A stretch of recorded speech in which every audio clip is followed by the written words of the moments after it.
Bonsoir, 23 août 1791, 23 août 2021, nous vous proposons une sélection vidéo avec, par ordre de passage, Louis Salamolins, Garcin Malsa, Claudette Duhamel, Alain Manville, Fantaka, Rosa Amelia Plumel Urubé.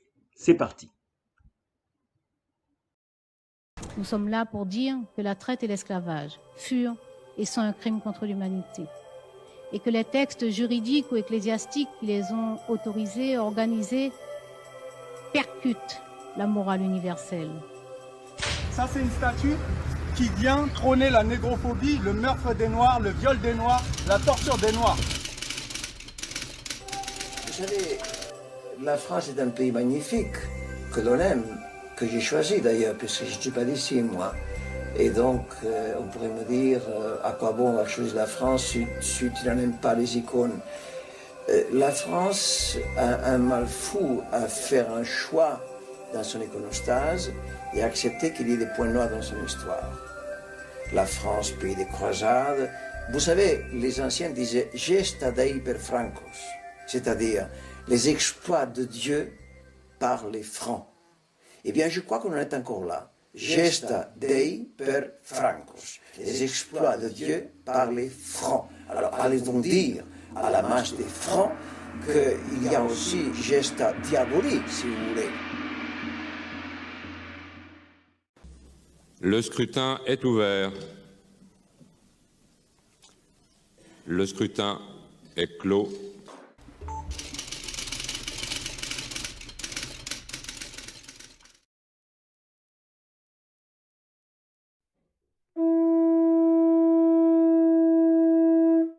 Je me permettrai, j'avais posé la question tout à l'heure, on va parler de réparation.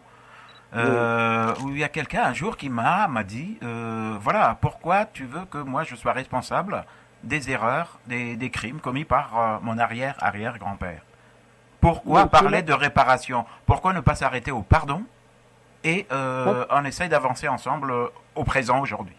Si on dit pardon, on parle de morale. Oui. Et si on dit réparation, on parle de droit. Et si on confond droit et morale, c'est la fin de la séparation des pouvoirs tel que l'avait Montesquieu. Oui. Vous savez, Montesquieu, il y a le pouvoir, le législatif, l'exécutif, le judiciaire. En bonne grammaire française républicaine. Le législatif renvoie au droit. L'exécutif renvoie au droit. Le judiciaire renvoie au droit. Aucun de ces trois chapitres ne renvoie à la morale. Pour qu'un thème de morale devienne un thème de loi, n'est-ce pas? Il faut tout simplement que le législatif s'en mêle. C'est comme quand on a déclaré, par exemple, que le crime contre l'humanité est un crime imprescriptible. Oui. L'imprescriptibilité est passée d'une option morale à un choix judiciaire. Il faut donc que le législateur dise « je prends ce mot-là ou ce principe-là de la morale et je l'intègre au droit ». D'accord? Mais en ce qui concerne notre affaire, ça n'a pas été fait. L'exécutif passe son temps à déclarer que c'est trop tard pour les réparations, que c'est pas possible, que ce n'est pas faisable, que c'est pas commode. Mais le législatif, n'est-ce pas, n'a jamais dit je vais m'attribuer à moi, le législatif, de gérer un taux moral. Ça n'existe pas.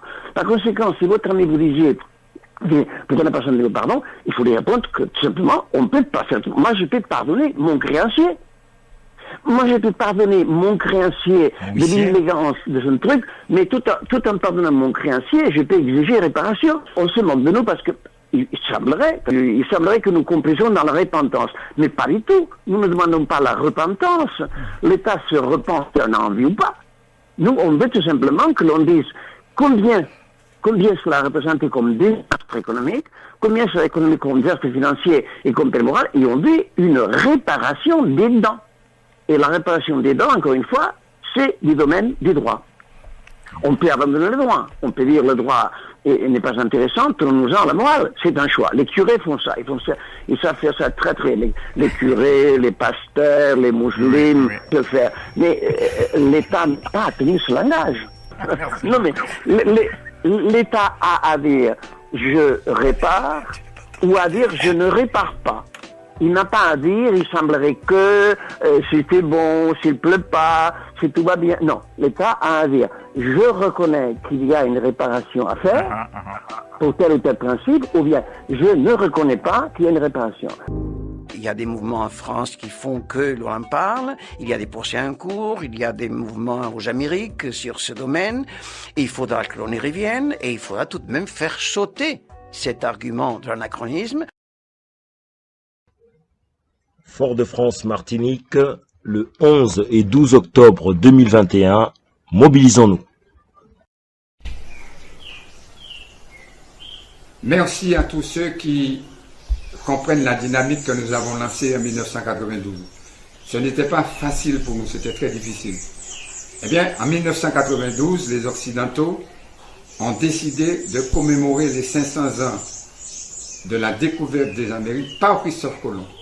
C'était pour nous une injure et nous nous sommes organisés pour aller à Paris contester leur démarche.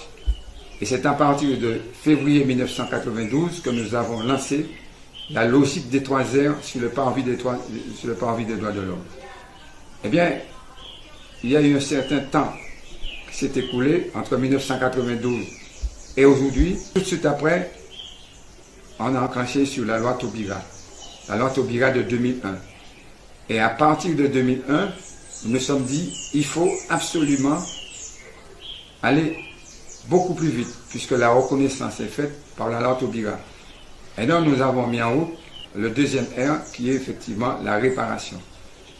C'était la reconnaissance, la réparation, la réconciliation. Eh bien, en 2001, nous avons lancé le convoi pour la réparation qui se déplace de Sainte-Anne jusqu'au Prêcheur.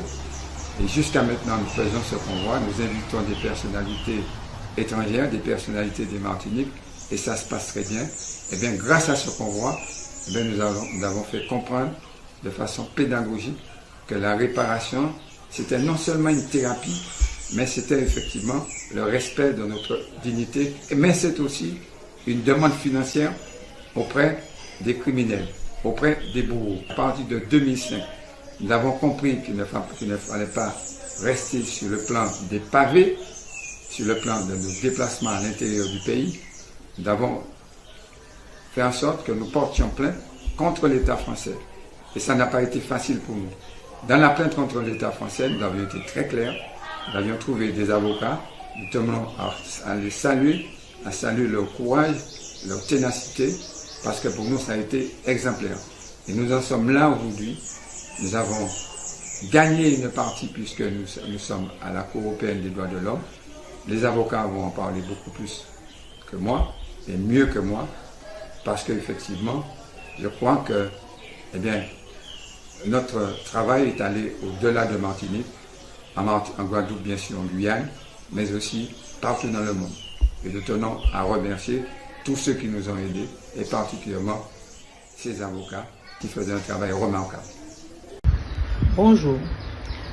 Pour nous, au BIR, la réparation est une démarche de restauration de l'être humain déshumanisé et asservi. Restauration dans sa dimension spirituelle, mais aussi dans sa dignité. C'est pourquoi la réparation doit être un outil au service de la libération, mais aussi de l'épanouissement des Africains déportés et réduits en esclavage dans les Amériques et dans la Caraïbe. À l'heure actuelle, la réparation apparaît d'autant plus évidente que les crimes contre l'humanité que furent la traite négrière et la réduction en esclavage induisent des conséquences encore présentes dans le quotidien des afro-descendants. Donc c'est en toute logique que le MIR a décidé d'initier des actions en justice quand la loi Taubira du 21 mai 2001 a été prise par le Parlement français. Le MIR a décidé d'initier une première action contre l'État français devant le juge civil. Cette première action est datée de 2005. Les demandeurs étaient le MIR, bien évidemment, le COFAD, qui ont été rejoints par la suite par des afro-descendants de la Martinique, mais aussi de la Guadeloupe. Cette première procédure a été combattue bien évidemment par l'État français qui a fait valoir que cette action était prescrite compte tenu du temps écoulé, qui a fait valoir également que la loi Taubira n'avait pas de portée normative, que c'était une loi mémorielle ainsi que l'avait indiqué la Cour de cassation, juge suprême en droit français, qui avait indiqué que cette loi n'était pas applicable parce qu'elle n'avait pas de portée normative. Finalement, après 9 ans de procédure, le tribunal civil a décidé que l'action était prescrite. Un appel a été interjeté bien évidemment par les demandeurs, Mir Kofad et d'autres afro-descendants, mais la cour d'appel devait estimer que le premier juge avait raison et confirma la décision. À la suite donc de ces décisions rendues par les juges du fond, le Mir et d'autres afro-descendants ont saisi la cour de cassation, qui a fait application de la jurisprudence dont je vous ai parlé du 5 février 2013 et donc a rejeté le pourvoi. C'est dans ces conditions que le MIR et d'autres afro-descendants ont saisi la Cour européenne des droits de l'homme qui a déclaré leur demande recevable, ce qui est une première victoire et nous attendons la décision qui sera rendue sur le fond. La deuxième procédure a été initiée dans la foulée de la première en 2016, toujours par le MIR et d'autres afro-descendants. Et là, le tribunal a décidé de rejeter, de ne pas accepter cette demande, toujours au motif que la loi n'avait pas de portée normative. Appel a été bien évidemment interjeté par le MIR et d'autres demandeurs, et actuellement, c'est cette affaire qui va être jugée par la Cour d'appel de Fort-de-France les 11 et 12 octobre 2021. Vous comprenez qu'il s'agit pour le MIR d'une action capitale. Et le MIR s'est donné les moyens de faire en sorte que son action aboutisse en faisant appel à des avocats de la Caraïbe, des avocats des Amériques, mais aussi d'autres continents. Donc, nous sommes actuellement très mobilisés sur cet appel.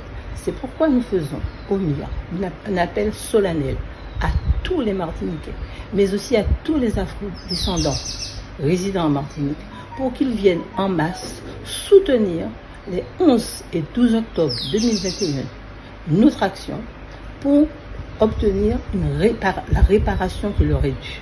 Donc j'interviens après ma consoeur maître Claudette Duhamel, qui vous a fait un bref résumé du travail de MIR et des associations qui ont engagé la procédure réparation contre l'État français depuis 2005, c'est-à-dire maintenant 16 ans. Ce fut un combat de 16 ans de bataille juridique, et le 11 et 12 octobre prochain, donc la deuxième procédure arrive devant la Cour d'appel de Fort-de-France. Alors c'est une étape importante, mais il faut bien comprendre qu'elle n'est pas le signe de la fin des procédures, mais au contraire, elle marque le début de nouvelles procédures. C'est de cela dont je veux vous parler. Quelles seront les nouvelles procédures que nous aurons à introduire une fois que la Cour d'appel aura rendu donc sa décision? Nous pensons que cette décision ne sera pas favorable, parce que bon, c'est la coutume, hein, que nous devrons à nouveau saisir la Cour de cassation, puis la Cour européenne des droits de l'homme. Mais avant que tout cela se produise, nous avons envisagé donc un programme de procédure pour contraindre en fait les juges français et les acculés soit à commettre un déni de justice manifeste, en refusant donc d'admettre que non seulement il y a un droit à réparation, mais que ce droit n'est pas prescrit, ou les contraindre à dire enfin le droit, à savoir qu'il ne peut y avoir de prescription. Donc l'objectif principal de MIR sera dans les 6 à 7 mois prochains, de saisir les 173 juridictions françaises, les tribunaux judiciaires qui sont compétents, de la même procédure, avec 1 ou 2 demandeurs, plus des associations, afin de produire de la jurisprudence. Parce que plus les juges jugent, plus ils sont contraints de dévoiler la mauvaise foi qui est la leur. Nous sommes persuadés que les les saisines de ces juges contraindront ces derniers à enfin dire le droit intangible à la réparation pour les victimes des 2 crimes de la traite et de l'esclavage. Une fois cela fait, il y a un deuxième volet dans la procédure réparation qui vise l'expertise, c'est-à-dire l'expertise que nous avons appelée l'instruction du crime et qui relève du volet mémoire de la loi Taubira, le devoir de mémoire. Donc nous envisageons à cet égard de poursuivre une procédure que nous avons déjà engagée, qui est actuellement pendante devant la Cour d'appel de Fort-de-France et qui vise à retrouver l'ensemble des charniers qui se trouvent sur le territoire de la Martinique. Et en particulier, cette procédure a ceci de particulièrement décisive, c'est qu'elle va être la première procédure qui va mettre en cause directement le rôle des béquets dans la commission du crime à côté de l'État français. Donc cette procédure vise à effectivement obtenir la désignation d'un expert afin de retrouver, par des recherches archéologiques, les différents sites où, en particulier les esclaves marrons, mais également les esclaves qui ont pu se révolter sur les habitations, et d'en faire des lieux de mémoire. Nous vous invitons donc à venir en masse les 11 et 12 octobre devant le palais de justice de la Cour d'appel, qui est à la rue Victor Schœlcher, afin de manifester votre soutien.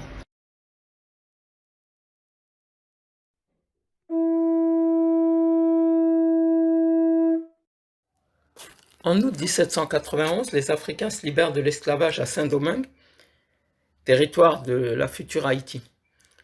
En France, c'est la Révolution, laquelle va durer de 1789 à 1795, et j'ai choisi de revenir sur 2 épisodes qui se passent en France et qui vont nous aider à contextualiser notre propre histoire à ce moment-là. Nous savons que les combattants de la liberté dans les colonies d'Amérique sont en résistance à la créolisation, au paradigme créole, au paradigme des colons. Pour résumer, un dieu masculin blanc, un paradis, un enfer, une malédiction pesant sur les noirs, un rachat possible si on sert bien le maître pour avoir une chance d'éviter de brûler en enfer. Il y a même des catéchismes pour bien expliquer tout ça aux individus qu'il faut créoliser. Nous savons que ces combattants africains de la liberté, qui sont en lutte contre l'esclavage, sont dans un autre paradigme qui est celui du tout moun c'est moun, c'est-à-dire tout être humain est un être humain, toute vie vaut une vie, qui est le paradigme de la charte du Mandé, le paradigme du Bukongo, le paradigme de l'Ubuntu.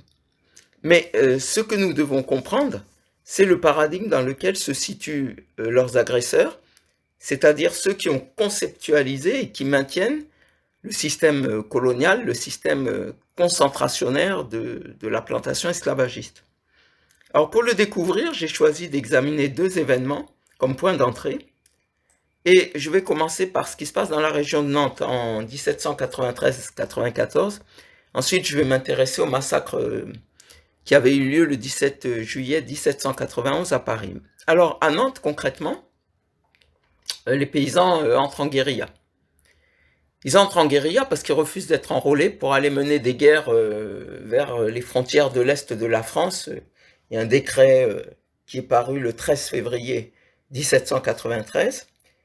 Et ces gens qui ne parlent pas français, pour qui l'Est de la France c'est un autre monde et qui ont des familles en charge, ils n'envisagent pas une seconde d'abandonner leur champ et leur travail pour partir dans une guerre lointaine. De surcroît, ils ont déjà été échaudés par la Révolution, qui a bien su les utiliser pour opérer divers changements, et notamment pour prendre les biens de l'Église. L'entité morale, Église. Parce qu'il y avait des prêtres très riches, eux, ils ont des biens, leurs biens leur sont personnels, mais on parle des biens de l'entité morale, Église. Et au final, eux qui espéraient récupérer quelques lopins de terre, ils n'en ont pas vu la couleur, Et c'est ceux qui avaient de l'argent, alors peu importe que ce soit des roturiers, des curés ou des nobles, ceux qui avaient de l'argent, qui ont mis la main sur les biens de l'Église. Et les petits paysans et les journaliers, qui n'ont pas d'argent, n'ont rien retiré de tout ça. Donc, cette fois-là, ils refusent de suivre les ordres et ils refusent l'enrôlement. Alors s'abat sur eux une répression hors norme qui a retenu mon attention parce qu'elle a la particularité de prétendre intégrer la modernité. Je veux dire par là la technicité, qui est caractéristique de la modernité. Or, il se trouve que c'est la région de Nantes qui va être prise comme en quelque sorte la zone expérimentale. Et pour les concepteurs, il va falloir premièrement passer un niveau supérieur de tuerie de masse, passer un niveau supérieur de gestion de cadavres et savoir rentabiliser au mieux tout ça. Alors concernant les consignes qui vont être données aux exécutants, elles sont au final d'extirper la rébellion et l'idée même de rébellion, en exterminant, je cite, cette race rebelle, dont les femmes en âge de se reproduire et les enfants, de ne faire aucun prisonnier et au final de débaptiser la Vendée pour en éradiquer jusqu'au souvenir. Il faut dire que le contexte en mars 1793, c'est que les 2/3 de la France sont en insurrection contre le pouvoir central et que si les forces étrangères et à l'ouest, notamment anglaises, débarquent, c'est la révolution elle-même qui peut être mise en péril. Le défi est donc de tuer des centaines de milliers de personnes, et en particulier des civils, donc hors d'un champ de bataille. En 1794, on n'est plus dans une confrontation d'armées. Et d'exterminer ces gens en un temps record, ce qui appelle une évolution des méthodes. De la même façon que la décapitation au sabre qu'on a substitué à la décapitation au sabre la guillotine, mais la préoccupation est de passer à un niveau technique supérieur. Nous sommes véritablement au siècle des encyclopédistes, dans l'esprit des Lumières, dans la marche pour toujours plus de rationalité et d'efficacité, et de toute façon, les méthodes de tuerie traditionnelles sont insuffisantes, nommément la guillotine, qui est beaucoup trop lente pour atteindre les objectifs chiffrés qui ont été fixés. Second point, cela a un coût et, pour employer les termes d'aujourd'hui, un business plan doit être attaché à l'opération. Une double préoccupation transparaît, à la fois d'économie. On voit tel militaire qui indique qu'il privilégie le fait d'égorger pour économiser les munitions. Et puis, un souci de rentabilisation au-delà du pillage des biens. C'est donc un double challenge parfaitement macabre et éminemment fondateur de cette modernité à laquelle notre génération se trouve confrontée et qui se veut totalement rationnelle et scientifique. Et aussi, c'est un pan d'histoire franco-française qui est traité par l'État français de la même façon qu'il traite notre histoire à nous noirs. C'est-à-dire un pan que l'État a décidé de frapper d'oubli. Cela même, alors qu'il va y avoir le décret du 1er août 1793 et la loi du 1er octobre 1793 pour la gestion de l'anéantissement de la résistance, pour le populicide, c'est comme ça qu'il parle, et pour le remplacement de population, qu'il va y avoir la loi du 7 novembre 1793 pour redécouper le territoire administratif et débaptiser, rebaptiser la Vendée en Vendée, et qu'il va y avoir le plan d'action du général Louis-Marie Turreau, qui est nommé en novembre pour la finalisation. Nous ne sommes donc pas dans quelque chose d'informel ou de non documenté, il s'agit de dépopulationner, c'est le terme employé, une région, et d'effacer son souvenir et d'effacer ensuite la mémoire du crime, quoi. Alors passons maintenant à l'aspect pratique, pour faire court. On va mobiliser des scientifiques pour rationaliser la pratique et relever le défi de cette tuerie de masse d'une ampleur d'exception. Il y a du banal, entre guillemets, donc tout brûler, emporter les vivres, moissonner les champs, affamer les rebelles. Et puis il y a du novateur, du scientifique, tels que les essais d'empoisonnement de masse par gaz pour empoisonner l'air de la contrée. Alors on fait des essais dans les prés où pâturent les moutons. On pense aussi à des empoisonnements par usage d'arsenic, mais au final, l'urgence ne permet pas d'obtenir dans les temps voulus des résultats scientifiques concluants. Néanmoins, dans les localités situées en bordure de fleuve, on va pouvoir dépasser le stade artisanal de l'égorgerie en mettant en œuvre, par exemple, des noyades de masse. Nantes, on nous dit, est au départ remplie de cadavres que les chiens errants dévorent, ils lapent le sang, etc. Et puis ensuite, on passe à autre chose. On met les gens nus, on récupère leurs effets, leurs bijoux et leur argent, hein, s'il y a lieu.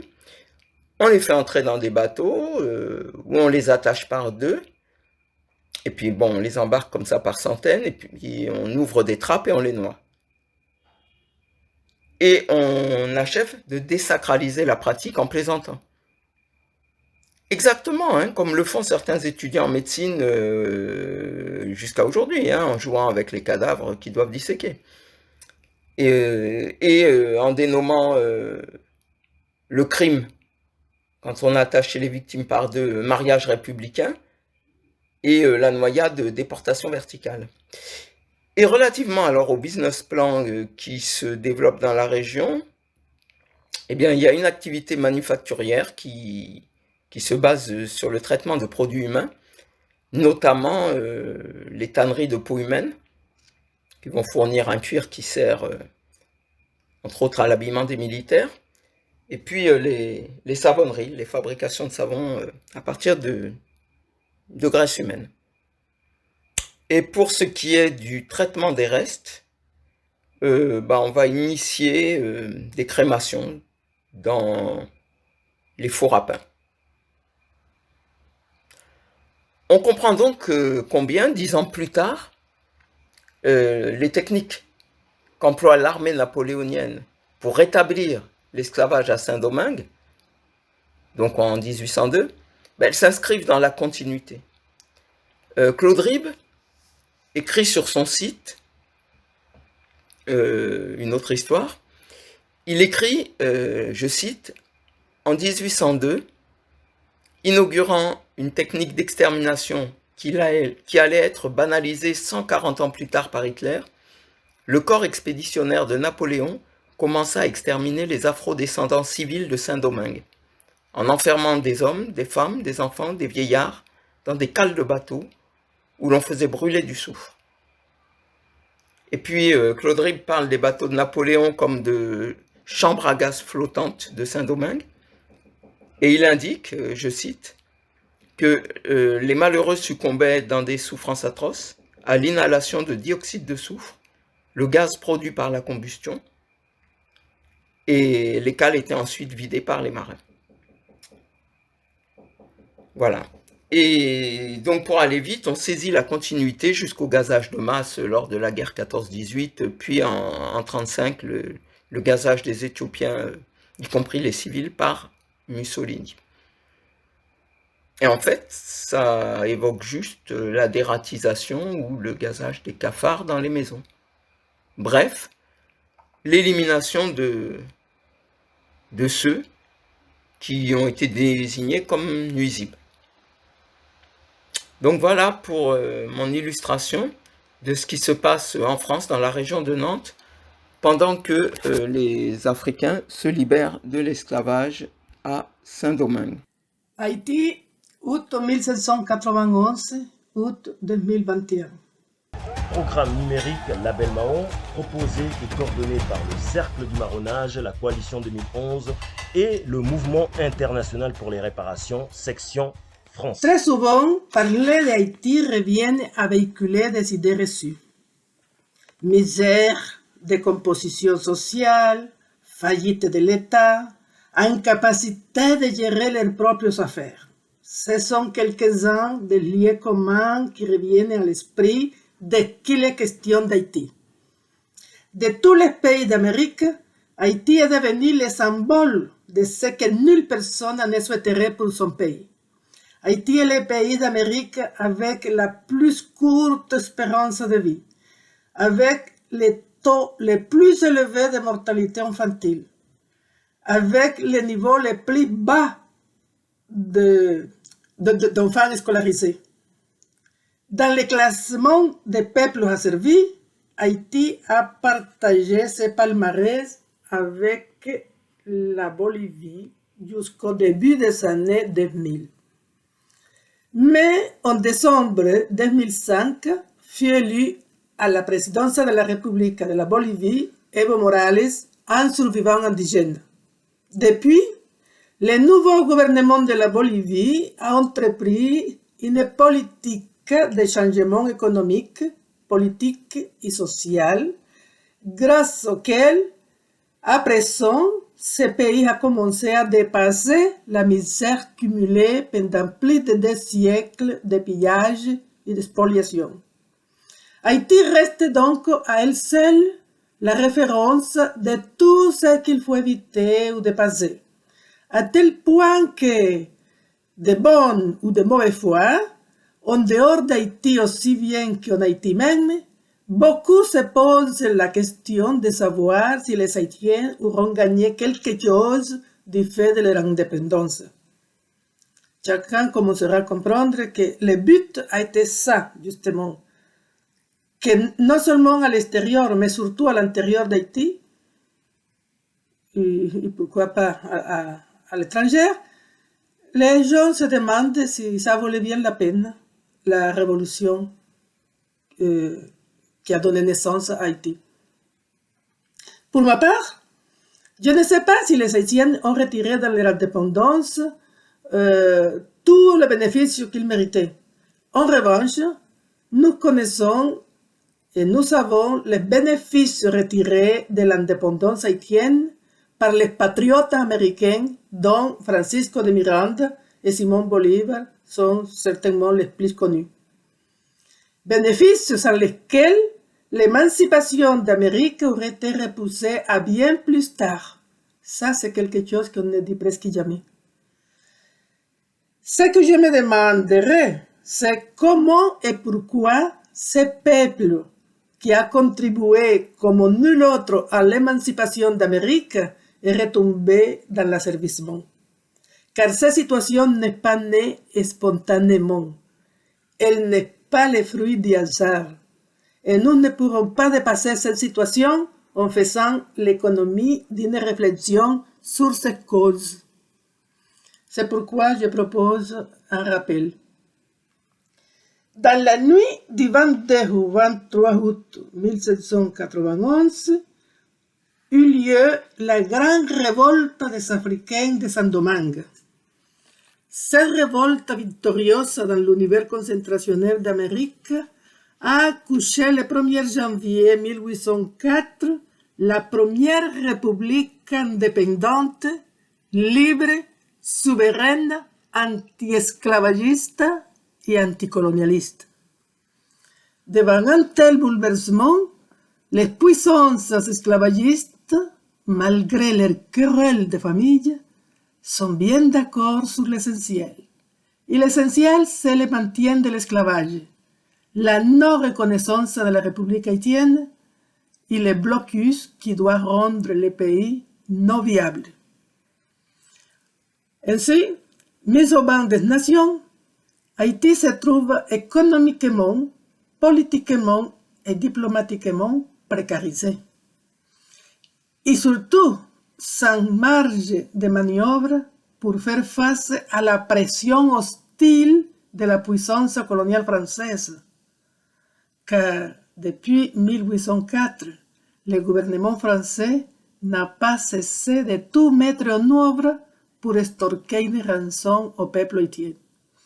Avec la dite rançon, il est prévu de dommager les esclavagistes qui ont perdu leur bétail humain à Saint-Domingue lorsque ces dernières ont brisé les chaînes de l'esclavage et se sont libérés sans demander la permission.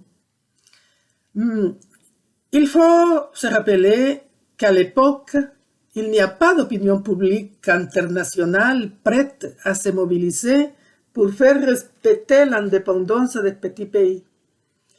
Et ce n'est plus Dessalines non plus qui est au pouvoir, mais Jean-Pierre Boyer, un membre de l'élite mulâtre, lequel, sur la menace d'une escadre de 14 vaisseaux et 500 canons, a signé en 1825 la dette indigne, infâme et odieuse de reconnaissance de l'indépendance.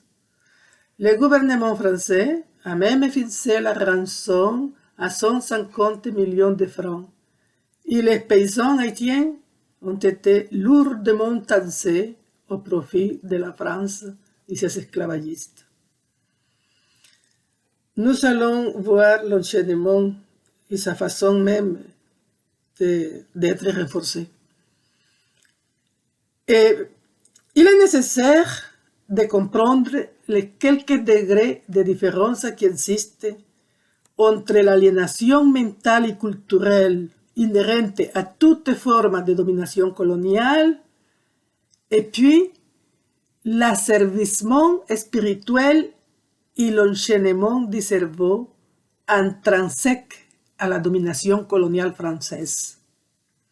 Comme chacun peut le vérifier, afin de pérenniser l'asservissement spirituel parmi ces anciens colonisés, les autorités françaises ont mobilisé les gros moyens dont dispose le pouvoir.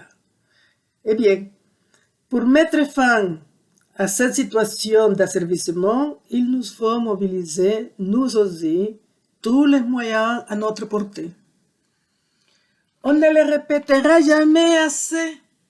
L'enchaînement spirituel des anciens colonisés ne s'est pas fait de manière spontanée.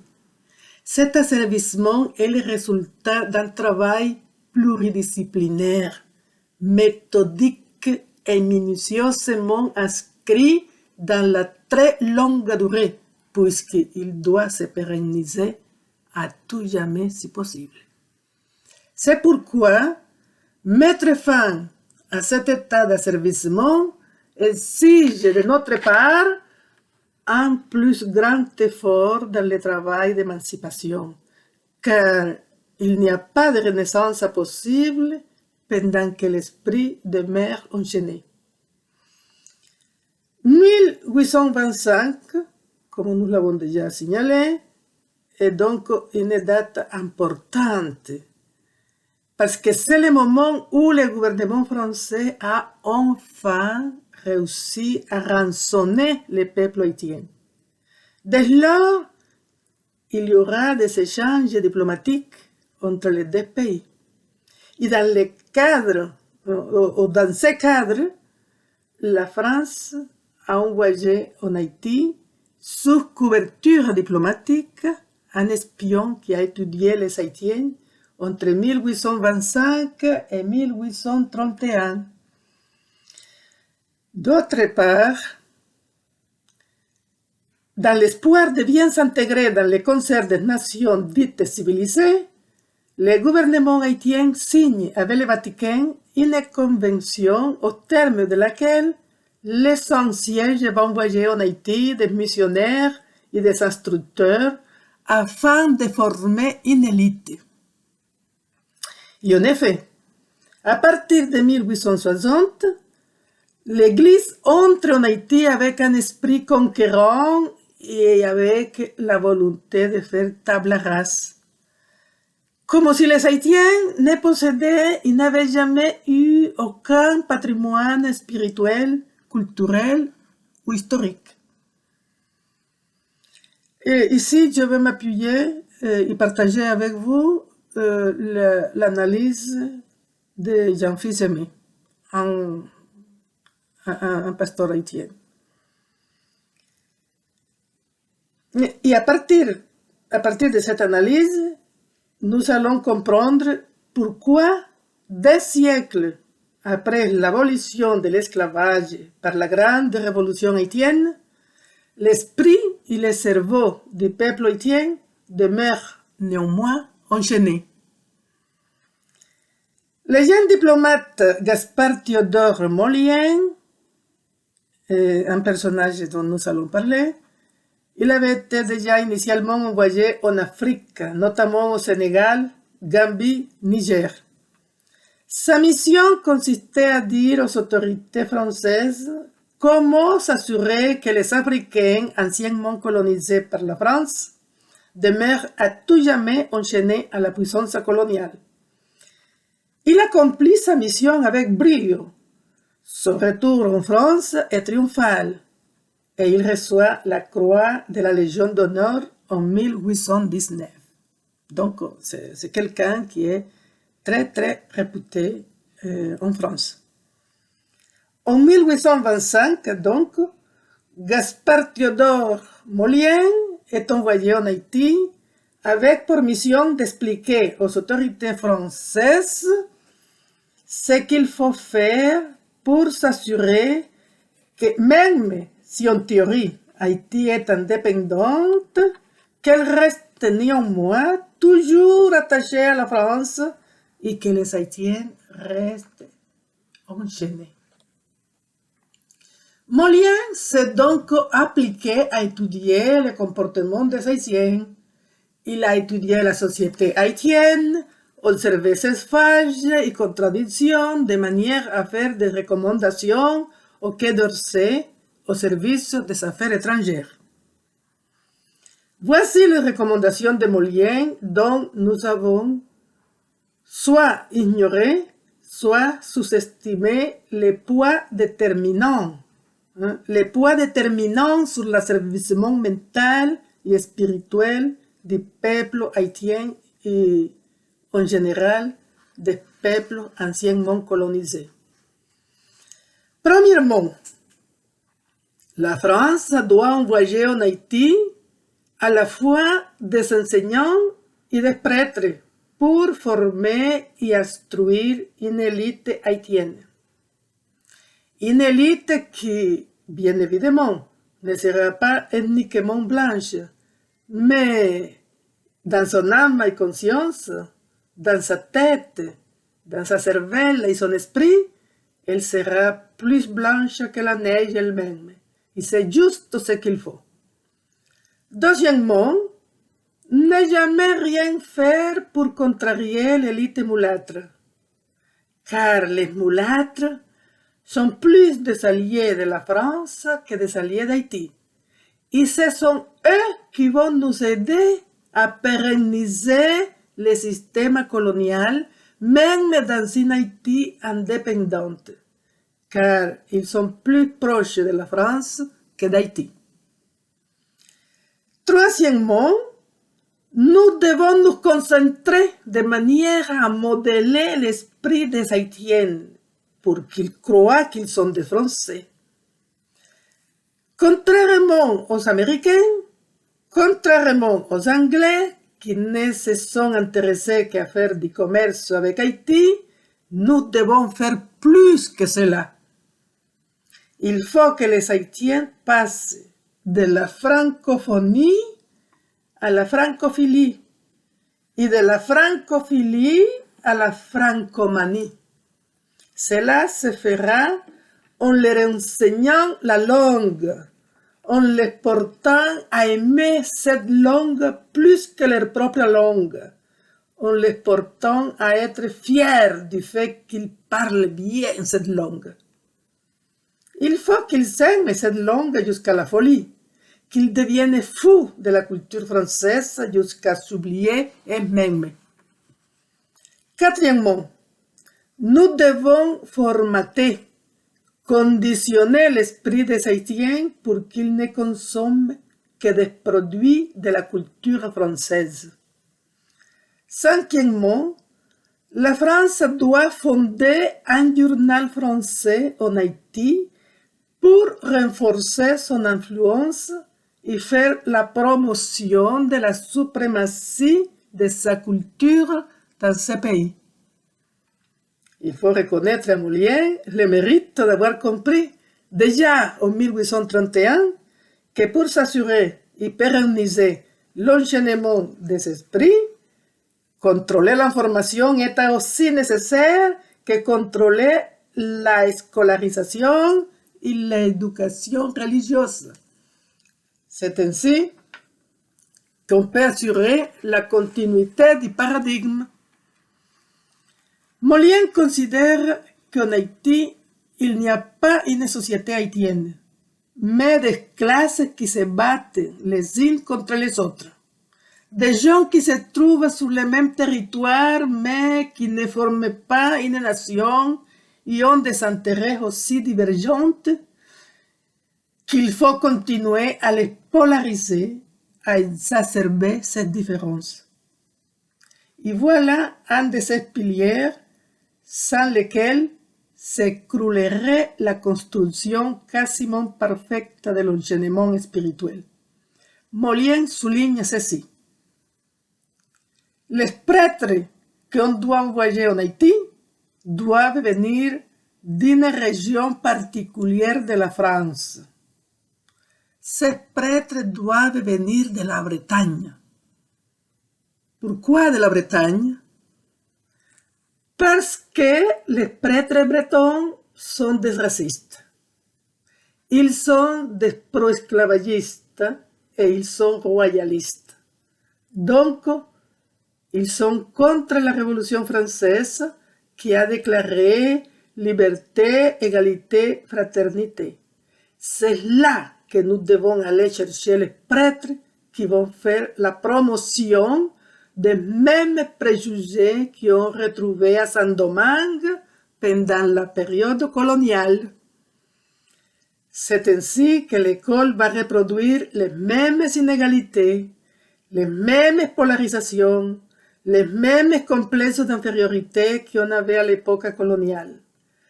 Donc, rien ne le fait du hasard.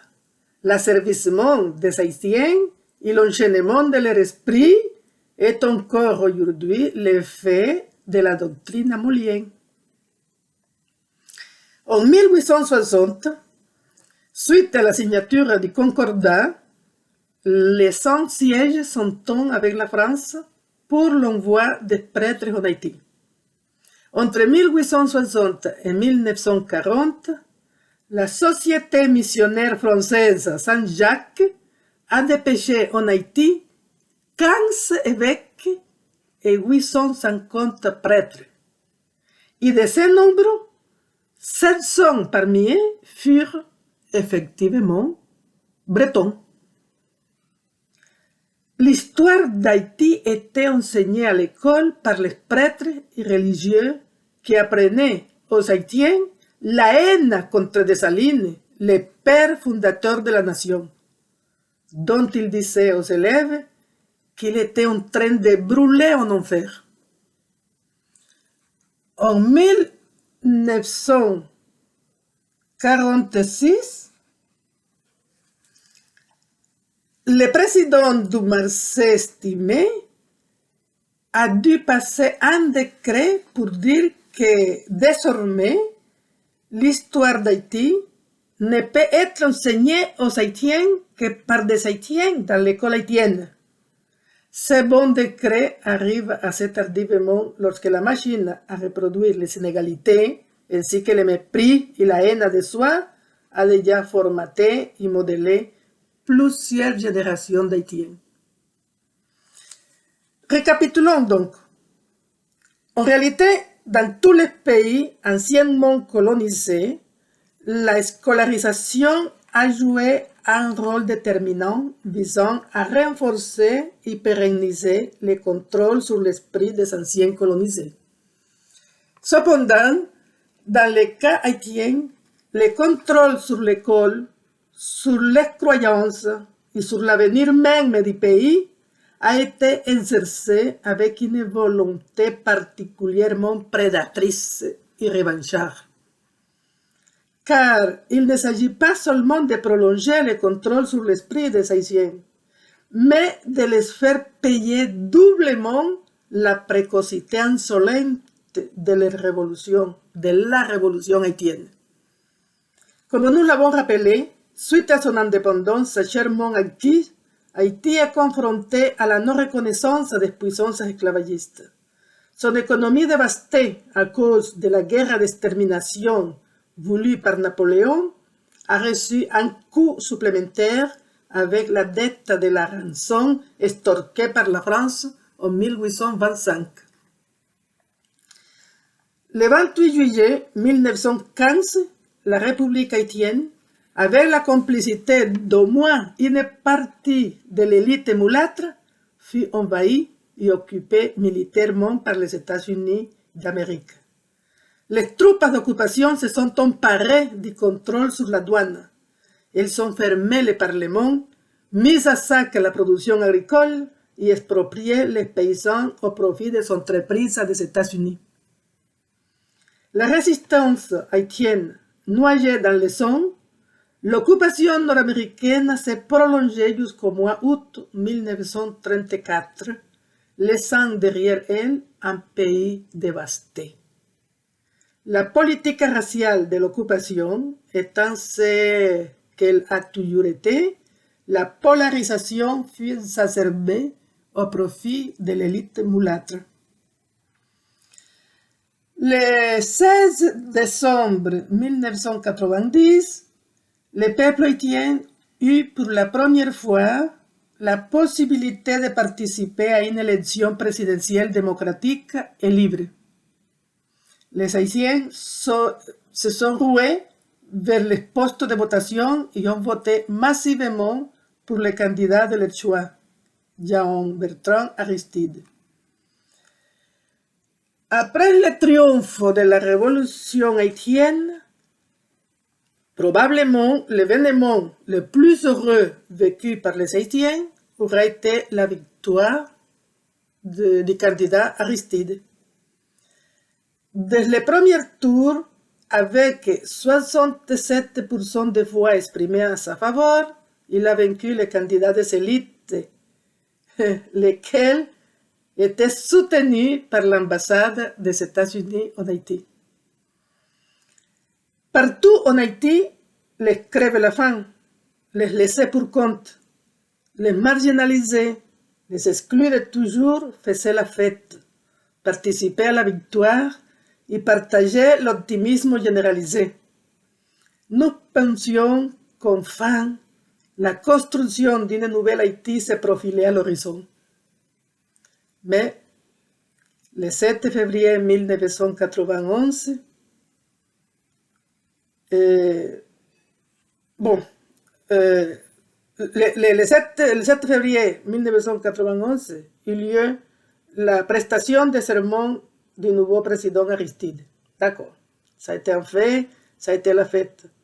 Hélas, 7 mois plus tard, dans la nuit du 29 au 30 septembre de la même année, le président Aristide est renversé et des milliers d'Haïtiens sont massacrés pour réprimer le peuple qui exigeait le retour de son président. 9 ans plus tard, en décembre 2000, Jean-Bertrand Aristide fut élu pour la 2e fois président de la République. Mais en avril 2003, à l'occasion du bicentenaire de la mort de Toussaint Louverture, le président Aristide demanda au gouvernement français et au président Chirac une restitution de la rançon extorquée aux Haïtiens en 1825. Dans la nuit du 28 au 29 février 2004, le président Aristide fut kidnappé par un groupe de mercenaires commandités par les États-Unis, la France et le Canada. Ainsi, au nom d'une communauté internationale réduite en fait à la volonté des puissances commanditaires de l'enlèvement, l'ONU a imposé la présence permanente de ses troupes sur le sol haïtien. Le 12 janvier 2010 est survenu en Haïti un tremblement de terre dévastateur qui aurait fait 200 000 morts environ, plus de 250 000 blessés et 1,5 million de sans-abri. Cette catastrophe humanitaire fut instrumentalisée pour renforcer la tutelle que, au nom de la fameuse communauté internationale, les États-Unis, la France, le Canada font peser sur la République d'Haïti. Ce 14 août dernier de 2021, donc, Haïti a encore été frappé par un tremblement de terre, lequel aurait causé plus de 1300 morts.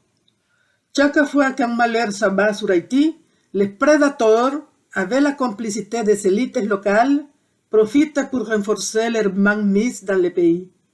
En conséquence, cette fois-ci encore, le même scénario risque de se produire encore une fois. À nous d'être attentifs et de voir comment pouvons-nous éviter que les malheurs d'Haïti continuent à être si profitables pour les puissances qui ont toujours fait et agi pour l'écrasement d'Haïti. Merci. Nous sommes là pour dire que la traite et l'esclavage furent et sont un crime contre l'humanité et que les textes juridiques ou ecclésiastiques qui les ont autorisés, organisés, percutent la morale universelle. Le scrutin est ouvert. Le scrutin est clos.